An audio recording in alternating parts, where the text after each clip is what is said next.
cuento una anécdota. Entonces, el instituto tiene aire acondicionado. Entonces aparece lo que yo llamo el oficial noveno, que está buscando la coima. Entonces dice, ¿por qué aire acondicionado? Le dice al doctor Masnata, que es el director ejecutivo, que juega su alma y su vida ahí. Dice, ¿por qué aire acondicionado? Si no se pueden secar con una gasita. ¿Se escuchó? Sí. Y después cuando tenemos que ponerle escaleras y mecánica, ascensor, entonces ese mismo funcionario dice, ¿y por qué no lo hicieron de una sola planta? Entonces imagina lo que acá en la avenida Belgrado hacer un edificio de una sola planta. Entonces lo que está buscando es saber dónde está la mordida de él, y de eso estoy cansado. Entonces yo no puedo estar en ese triunfalismo facilista de contarle a la gente que va a venir lo mágico y hablarle de la alegría. ¿Quién dice que lo mágico y lo mítico y lo que viene, qué sé yo, de qué? ¿De la Madre María? No le cuenten eso a la gente. Díganle que sin esfuerzo, sin trabajo, sin romperse el alma, sin sudar todos los días, este país no sale, pero todos, no los obreros de allá abajo, los señores de acá arriba también, estos que están haciendo todo este bochinche. Iba a usar una palabra gruesa, pero no la quiero usar. Todos los que están haciendo, yo no entiendo esto, como no entiendo de economía, a pesar de que algo he leído, y al que más entiendo es a Galbraith, y a los demás me cuesta mucho, entonces yo no entiendo esto de que sube, de que baja, de que viene, que 130, ¿quiénes son? ¿Quiénes son los que hacen esas cosas? Entonces, yo no quiero el sufrimiento solamente de los de abajo, quiero el sufrimiento de todos, que todos me paguen los impuestos. ¿Y quién paga los impuestos? Los señores que tienen las casas en Punta del Este declararon las casas y pagaron los impuestos. Los que tienen los yates, los que tienen los aviones privados, pagaron los impuestos, pagaron las escrituraron por el valor real, para que la gente entienda que hay que vivir así en sufrimiento y no gastar y entender. Y entremos a comer polenta y entremos a sufrir, pero no quiero el sufrimiento de los de abajo. Quiero el sufrimiento de la sociedad total, y quiero que esta crisis moral, y volvemos a lo mismo, el diagnóstico final de todo esto que tengo escrito acá, es la tremenda crisis moral. Está todo podrido, señor.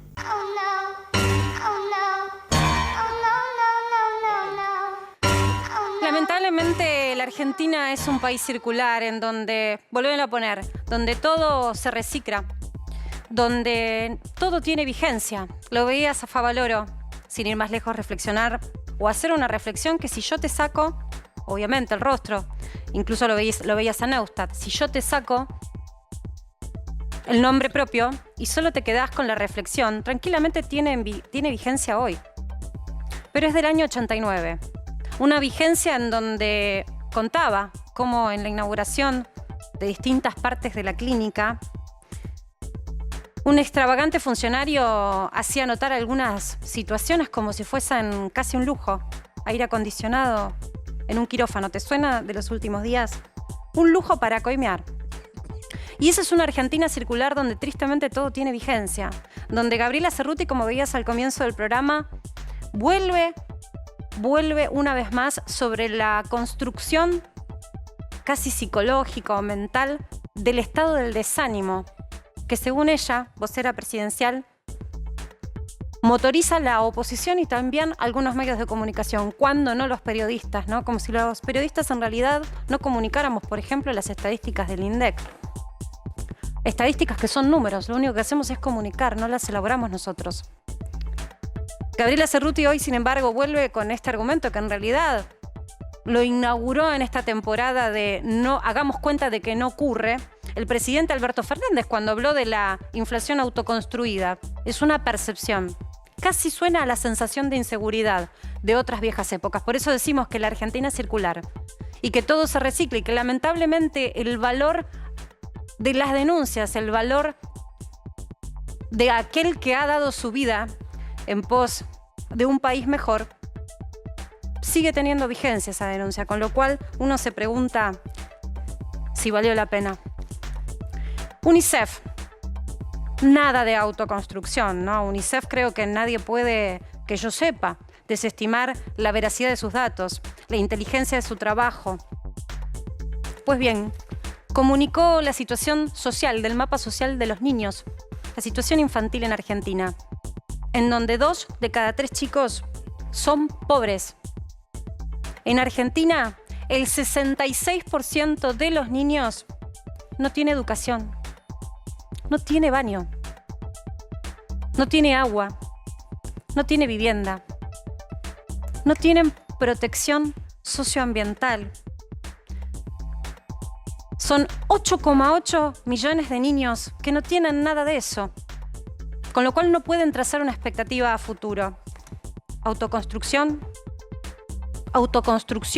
o realidad de la cual no se quiere hablar. Realidad que obliga a que si se toma y se adopta en el discurso público, bueno, hay que tomar cartas en el asunto y empezar a poner tamiz en las decisiones de la política. Política que sigue en su mundo, un mundo paralelo, en donde la rosca es estar en el lugar de la foto indicada. Pero mientras tanto, seguimos con las cifras que no son una autoconstrucción, son cifras de estadísticas, que de hecho surgen a través de lo que el propio INDEC dio a conocer en la estadística de medición de población, ese censo que tanto se hizo esperar. UNICEF denuncia que el presupuesto de este año, el presupuesto que no fue elaborado por una gestión, lleva votos también de la oposición. Es un presupuesto que depende qué variable tomes, cambiaria o inflacionaria, tiene un recorte en las partidas dedicadas a las niñez de entre el 13 y 22%. 8,8 millones de niños pobres en un país en donde se ajusta en presupuesto destinado a la mejor calidad de la vida de los niños. ¿Es una foto? Es solo la foto de un país que puede salir adelante y entonces lo que viene es una película de mejora, la película de la construcción de la felicidad, de la que habla la vocera presidencial. ¿Ese es el camino? ¿Sabes para qué sirven las estadísticas? Que durante mucho tiempo también se manosearon y perdieron credibilidad. Para poder proyectar lo que se viene. La foto de hoy condiciona la foto de mañana. No hay manera de que 1 más 3 no sea 4. Y en la condición en la que viven nuestros niños en Argentina, déjame destacarte algo que me parece que es como cuando uno ve el medio vaso lleno, el medio vaso vacío. Qué bueno que se genere empleo y qué bueno que haya gente que después de la pandemia tenga una labor y dignamente pueda irse a su casa sabiendo que lo que tiene en sus manos le alcanza para vivir. Ahora, déjame decirte que la construcción del empleo informal está siendo muy tóxica en Argentina. Y ese es el empleo que motoriza la creación de puestos de trabajo en nuestro país, desde la pandemia y antes también te diría. Pero vamos a poner el foco en el inmediato, en lo que surge de esta gestión. 9 de cada 10 niños pobres, 9 de cada 10 niños pobres son pobres, pero tienen una mamá o un papá que trabaja. O sea, que tu papá o tu mamá trabaje no te exime de estar en la pobreza en Argentina. Eso no es autoconstrucción, eso es realidad. ¿De los argentinos? Sí, claro. ¿De los periodistas? No. Lo dio a conocer UNICEF. Tienen una mamá y un papá que trabaja y uno dice, pero ese es el ejemplo. Quien trabaja debería tener en Argentina la posibilidad de no ser pobre. Ya no está más esa premisa. Hoy tener un empleo no te exime de ser pobre. ¿Es la creación del empleo la salida? Sí, claro que sí, pero no es una condición para que una familia no sea pobre, el tener trabajo. ¿Por qué hablo del empleo informal? Porque si pones el foco y haces zoom en esos niños, en ese 90% de niños pobres que dicen, soy pobre, sí, ese nene es pobre, pero tiene una mamá y un papá trabajador, no planeros, trabajadores. El 66% son hijos de empleados del sector informal. Esa es la realidad en la que nuestros chicos tienen que crecer y tener un destino y la expectativa de creación del futuro. Y esto tiene que ver con la noticia del día también. ¿Cuánta plata se necesita en el bolsillo para que en la Argentina del pasado, que es la de enero, porque por supuesto los precios de febrero son otros, vos necesitas tener en tu bolsillo 23.315 pesos para no ser indigente? 23.315 pesos por persona, según el INDEC, para poder comer. Lo más básico, Lo más básico para no ser considerado indigente. Con 52.000 pesos en el bolsillo hoy, si los tenés hoy y los mantenés por 30 días, sos pobre en Argentina. No te alcanza. La canasta básica, curiosamente, pese a que es básica, tiene servicios y está motorizada por los alimentos, subió más que la inflación. Datos que llaman la atención. Vale la pena detenerse en los por qué. Más del 7%. Y 108% es la inflación de la canasta básica si el recorrido lo extendés a un año. 108%. Y la política especulaba con medio punto, si daba o no 100. La verdad, da igual. La canasta básica no miente y es el trazado de un segmento de población que cada vez está en una situación de rigor porque si no alcanza esa canasta, si no puede comprar esos alimentos, si no puede pagarse esos bienes indispensables, ya no es más clase media, vulnerable, como se dice en la estadística. Vas a ser pobre. Es un esfuerzo enorme. Imagínate hacer un recorrido por tus vecinos, por lo que en la calle se ve. ¿Tanta gente gana en Argentina? 163.539 pesos. O sea, ¿tanta gente tiene más de 164.000 pesos en el bolsillo para vivir todos los meses? Si miro los jubilados te diría que no. Fíjate lo que pasa con 7 de cada 10, dicho por la Defensoría de la Tercera Edad. No llegan a ese número, pero ese es el número infernal, el número de la canasta básica. Estamos empobrecidos los argentinos. Empobrecidos y el lugar de la reflexión se lo llevaba Favaloro. Cuando también decía, hay que dejar de imprimir expectativa en la gente. No viene la magia y de un día para el otro salís adelante. Lo decía él en el 89. Hay que hablar con la verdad. Cuesta hablar con la verdad. A muchos les cuesta, sobre todo cuando llegan a los cargos públicos. Y también la oposición, que lo único que está pensando hoy es en las elecciones. Pero lo que más cuesta es escuchar la parte en donde él decía, y claro, pero los impuestos, ¿quiénes los pagan? ¿Los pagan todos?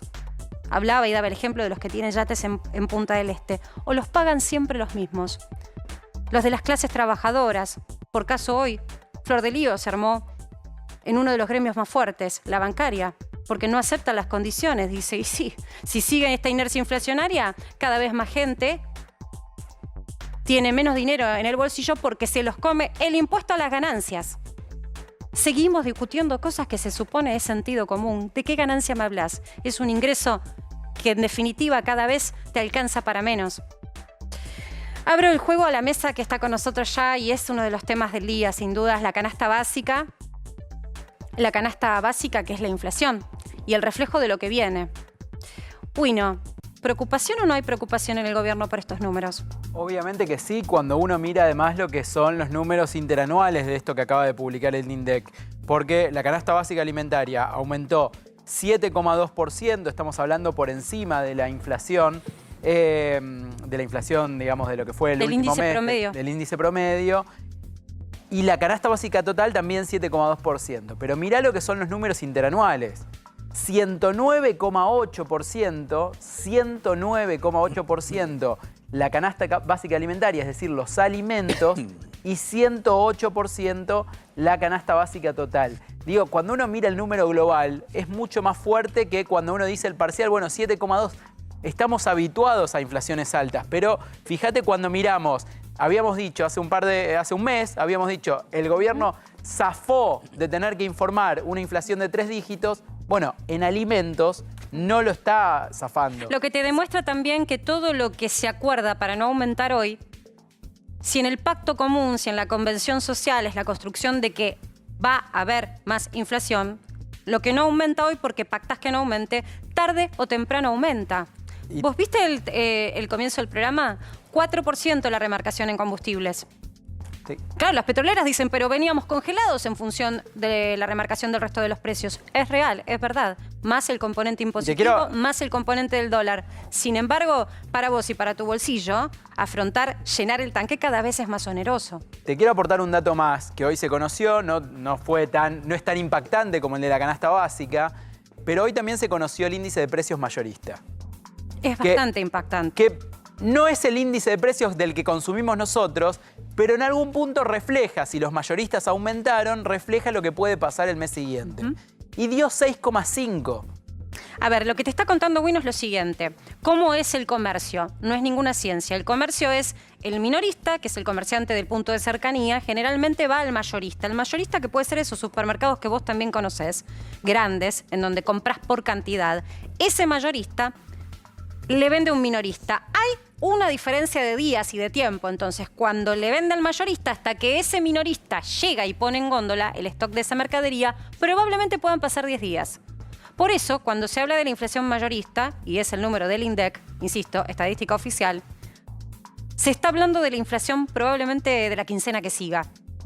Y acá Bueno te está diciendo que lejos de desacelerarse, este índice marca un rumbo en donde se acelera la remarcación de precios, en donde si veníamos de la mala noticia del 6, ahora estamos viendo un 6,5. No quiero decir que la inflación de febrero sea ese número. Hay que ver cómo sigue el comportamiento de los precios y cuánto pesa. ¿Qué pesa, Cuando se mensura el índice pesa. Los acuerdos, por ejemplo, por la carne, pesa en la ponderación de un índice.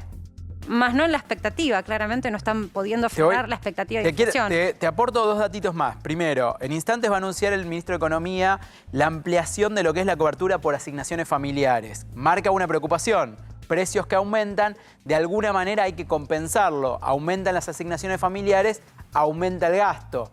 Algo que se empieza a retroalimentar. Segundo tema, ¿se van a poder sostener las paritarias al 30% por el semestre, que era lo que planteaba el gobierno? Difícil. Tercer tema, hoy es la mesa política del peronismo.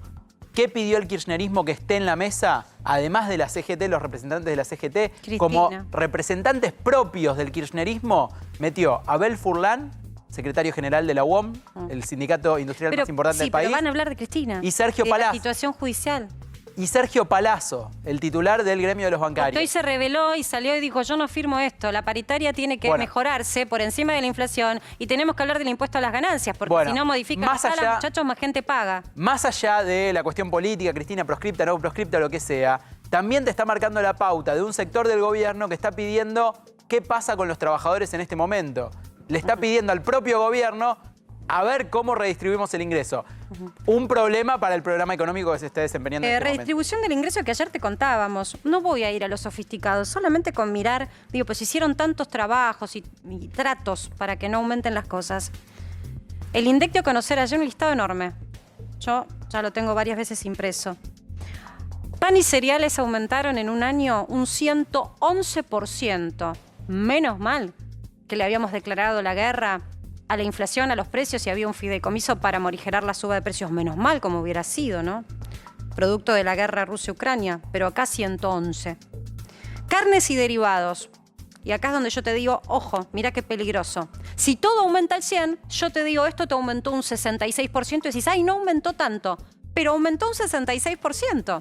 Claro, por detrás de la inflación. Entonces ahora se quiere corregir ese terreno perdido. Nadie quiere perder. En una Argentina en donde hay remarcaciones al 100, todo lo que queda por detrás es, en definitiva, alguien que absorbe costos. No los absorbe el Estado porque los impuestos siguen estando altos. Leche. Hablamos de niñez, hablamos de pobreza infantil. Leches y productos lácteos y huevos tuvieron una inflación de 115% interanual. ¿De qué estamos hablando? ¿Dónde está lo estacional? ¿Dónde está el efecto de la guerra? Otros países no tienen este nivel de remarcación de precios. Señor Campolongo.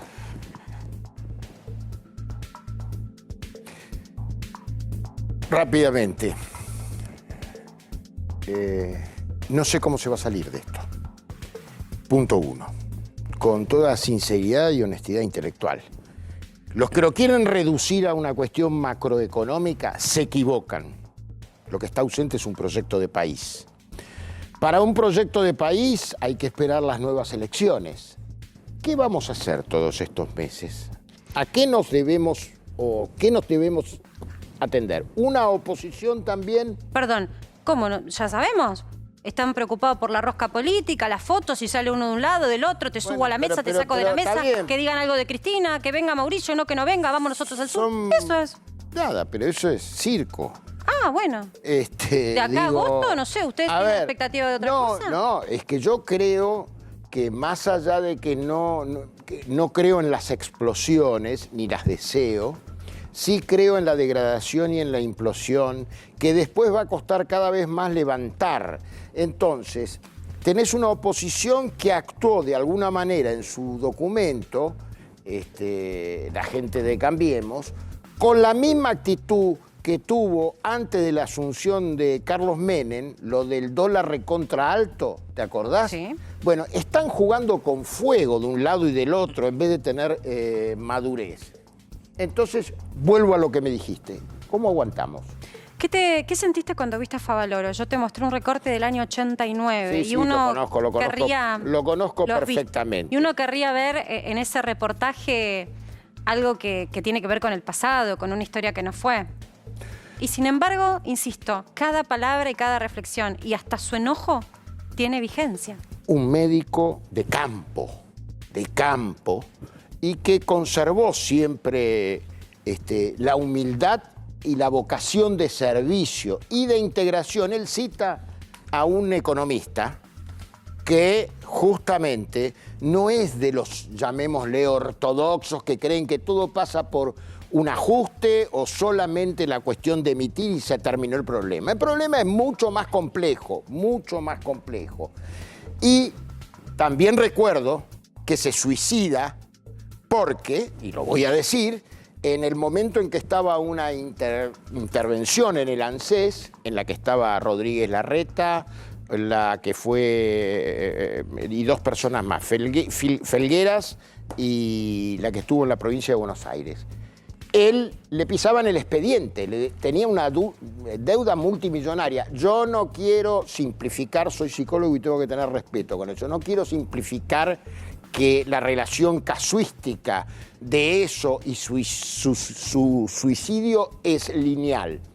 Pero obviamente que estaba muy traumatizado el hombre, porque le tomaban el pelo a un tipo que dejó lo que dejó para venir a trabajar en nuestro país. ¿Vos sabés lo que ganaba Favaloro en los Estados Unidos de América?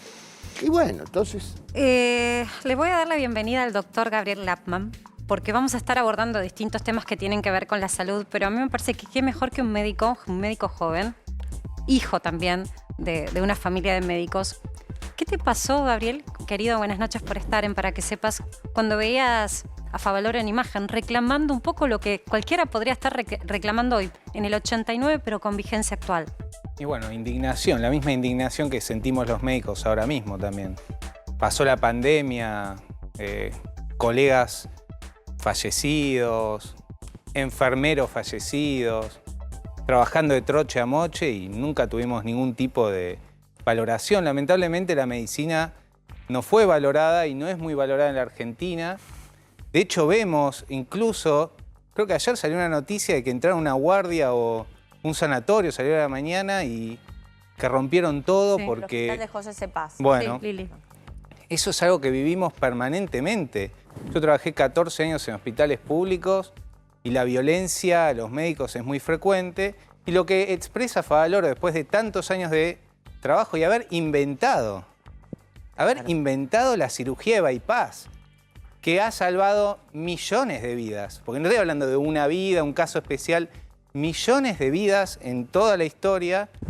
La verdad es que, bueno, habla una vez más de que estudiar tanto esfuerzo a veces no tiene una resultante ni económica, obviamente, ni obviamente social. El atroz encanto de ser argentinos, una Argentina en donde tantas veces se habla que asignación universal por hijo, sí o no. Yo lo decía más temprano cuando hablaba con los chicos de producción, con mi productora. Tener un hijo en Argentina es un lujo. Ayer estuvimos haciendo ese recorrido y ese trabajo. Lo hicimos en la calle porque hay mucha gente que se enoja cuando hay cortes de calle. Y está bien, porque vos tenés derecho a transitar y tenés derecho a mantener tu empleo y tu puesto de trabajo requiere un horario. Y sobre todo si regresás, ¿cuántos tienen a sus hijos esperando cuando vuelven del trabajo? No da lo mismo llegar 2 horas más tarde. Es real el enojo y está bien que sientas enojo. Ahora, en el reclamo se esconde también un enojo de los que reclaman al gobierno, a quienes administran en definitiva tu dinero, vos que pagás los impuestos. En ese enojo tantas veces escuchamos en el día de ayer, nos quieren cortar el potenciar trabajo, pero también escuchamos, yo no quiero el potenciar trabajo, yo lo cobro porque hace un año busco empleo y no lo tengo. Una y otra vez gente diciendo, estoy acá porque ya no sé qué hacer. ¿Quién quiere vivir con el potenciar trabajo? ¿Quién quiere vivir con 32.000 pesos en el bolsillo por mes? ¿Quién quiere? ¿Quién elige ser indigente en Argentina? ¿Puede haber alguien que nazca y diga, mi anhelo es ser indigente, es no tener ningún tipo de seguridad, ni habitacional, ni de alimentos, ni social? ¿Alguien puede creer que eso es el anhelo o el deseo? Ahora, claro, Hay chicos que ya nacen de generación en generación sin saber lo que es tener eso, esa seguridad. Y por eso insisto en las cifras del UNICEF. Creo que nadie puede cuestionar el trabajo que hace UNICEF a nivel mundial. 9 de cada 10 niños pobres en Argentina son hijos de gente que trabaja, que tiene un empleo. Y cuando hablábamos de tener un hijo es un lujo, lo decíamos también porque la clase media no tiene esa asignación. Y a la clase media le cuesta muchísimo también mantener dignamente y con condiciones dignas a sus hijos. Por eso digo, lo que antes era un deseo, un anhelo personal, hoy se termina sometiendo esa decisión, el anhelo de ser o no un padre, a qué futuro uno le puede dar, a si lo podés mantener. Porque si salís a trabajar, alguien te lo tiene que cuidar. Y tal vez no tenés para pagar quien lo cuide. Las trampas de una clase media que vive cada vez más mal y de manera tóxica. En esa trampa hacíamos un recuento de las cosas básicas e indispensables que se necesitan para los chicos. Gabriel, me sorprendió enormemente ver las recomendaciones de mamás y de papás, y no por una cuestión de salud o de moda snob. Y ustedes saben que yo soy una defensora de los animales, de la naturaleza. Recordar cómo hacían nuestras bisabuelas. Yo ya no llego ni a decirte abuela, bisabuelas, de usar pañuelos, Pañales. Sí, pañales como si fueran pañuelos de tela. Pañales de tela para no gastar. Porque los pañales cada vez son más caros y aunque te los ofrezcan en una canasta de precios justos, pues bien, los empresarios también hacen su forma para tratar de salirse de eso. Y lo veía ayer que me puse a hacer una investigación porque ustedes saben que yo no tengo hijos, entonces no tengo eso en el día a día. Hay un recorrido de productos que están en precios justos y hay un recorrido paralelo. Packaging casi igual, perfectamente confundible, en donde la diferencia es un pañal. Pero un pañal puede significar un 30% de diferencia en lo que vos pagás. Entonces, claro, vos estás apurado. Yo me imagino, tenés un bebé, vas sacando de la góndola y agarrás la marca. No te fijas, este dice precio justo, bueno, ese que te llevaste por ahí tiene aloe vera y un pañal de más. Y no entra en el listado de precios justos. Los vericuetos del marketing no es nada nuevo, ya lo vimos muchas veces. Gabriel, vos hiciste un trabajo, sos nefrólogo, pero hiciste un trabajo con un libro que a mí me gustó, yo pude observar varias cosas. Reset. Y hablas del estrés. ¿Qué es el estrés? Porque yo no conozco ya argentino que no viva con estrés. ¿Quién no vive con estrés, no? Con esta, digamos, estilo de vida que vivimos cotidianamente. Básicamente, el estrés es como que tenemos un recipiente y ese recipiente está lleno de presión y no lo abrimos, bueno, en algún momento eso va a explotar. Eso es lo que pasa internamente con nosotros. El estrés se consideró recién en la década del 90 como un factor de riesgo cardiovascular. Fíjate que en los mundiales, donde muchas veces el estrés aumentan las enfermedades cardiovasculares. En situaciones de desesperación, crisis, incluso crisis económicas como estamos viendo ahora, se incrementan las enfermedades cardiovasculares, las enfermedades psicosomáticas, las enfermedades autoinmunes. ¿Por qué? Porque el estrés, a veces, la mente no nos dice todo, el cuerpo habla por la mente. Sí. Y cuando nosotros estamos estresados, muchas veces se manifiesta, por ejemplo, en crisis de ansiedad. ¿Cuántas veces en mi consultorio de cardiología especialmente viene un paciente joven, cada vez más lo vemos, que le duele el pecho, que tiene sensación de muerte, que, digamos, se siente con taquicardia, y dice, estoy teniendo un infarto, doctor, y al final era un ataque de pánico, era ansiedad. Cada vez vemos más ansiedad, depresión y estrés. Y la madre del problema es el estrés. Es interesante, vamos a seguir abordando, y te pido, Doc, que te quedes con nosotros, distintos puntos de lo que es la salud en Argentina. La salud mental también es salud y de la salud mental también hay que hablar. Porque todo esto que normalicemos, que normalicemos un índice de inflación mensual que otros países tienen en un año, no es normal. Y no es una cifra para estadistas, para gente que estudia, para los economistas, no. ¿Sabés de qué está hablando? De que vos no podés proyectar más allá de los próximos 20 días, cuando deberías. No podés buscarle un propósito, un sentido a lo que haces, a tu esfuerzo. Se supone que el esfuerzo que uno hace para trabajar es, en definitiva, el producto de lo que vas a tener, de lo que querés y lo que anhelás, no solamente el desarrollo de un deseo profesional. Es poder decir, ahorro y me compro una casa algún día. Te corre en la cancha. no el arco, la cancha directamente en Argentina. Estamos con Adrián Sack y vení, Luisito, porque yo quiero hacer un mapa. Te decía que tener un hijo es un lujo, para la clase media también. Es un lujo porque tenés que estar en un estrés pensando constantemente si vas a poder mantenerle a ese niño el estilo de vida. Uno quiere en realidad que los chicos de su familia siempre puedan vivir del mismo modo y cada vez mejor, no peor.